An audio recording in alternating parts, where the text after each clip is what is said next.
अब महात्मा बुद्ध कौन था? ये स्वर्ग लोक से आया हुआ प्राणी था, पिछले पुण्यकर्मी प्राणी था, राजा का लड़का था। राज भी त्याग दिया क्योंकि वो सुख जो स्वर्ग में है यहाँ की किसी वस्तु में नहीं है, और जो सतलोक में है वो यहाँ के स्वर्ग में भी नहीं है।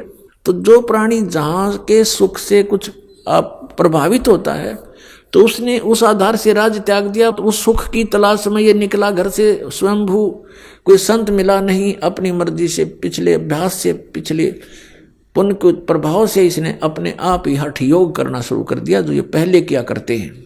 हठ योग करने से इसने आहार भी त्याग दिया। गया के अंदर एक वट वृक्ष के नीचे बैठ कर इसने साधना की महीनों तक।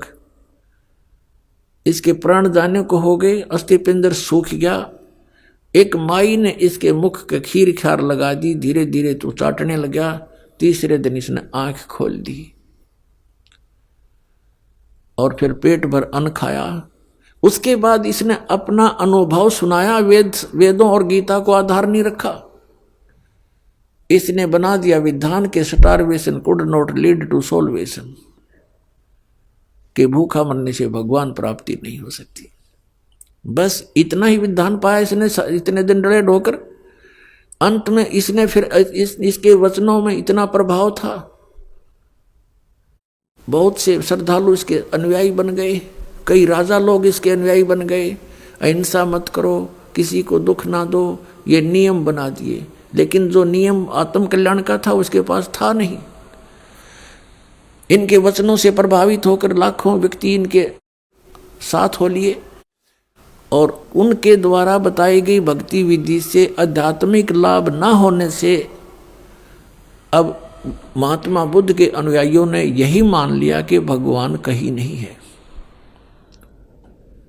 पूरा चीन नास्तिक हो गया। विश्व की आधी आबादी लगभग चीन के अंदर बताते हैं, और वो सारा नास्तिक क्योंकि महात्मा बुद्ध का अनुयायी था। पूरा रूस नास्तिक।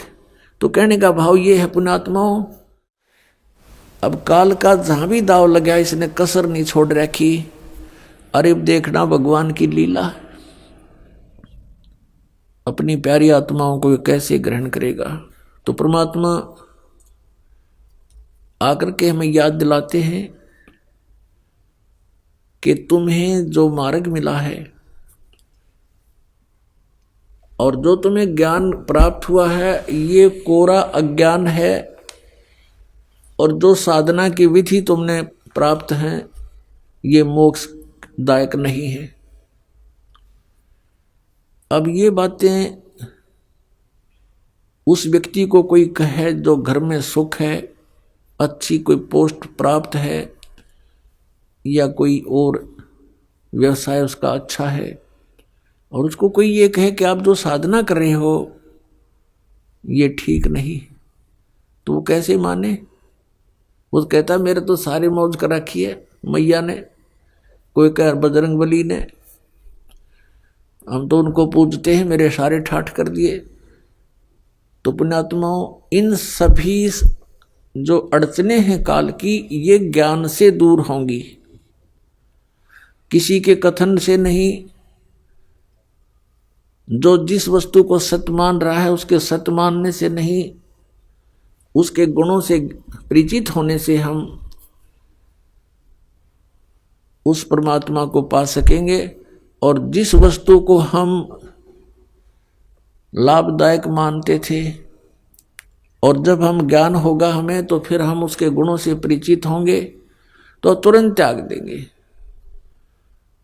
अपने आत्माओं, इस ज्ञान से बात बनेगी, और वो ज्ञान परमेश्वर ने स्वयं आकर के हमें बताया है। परमात्मा कहते हैं मैं रोवत हूं सृष्टि को, सृष्टि रोवे मोहे, कहे कबीर हमरे वियोग को समझ न सकता कोई।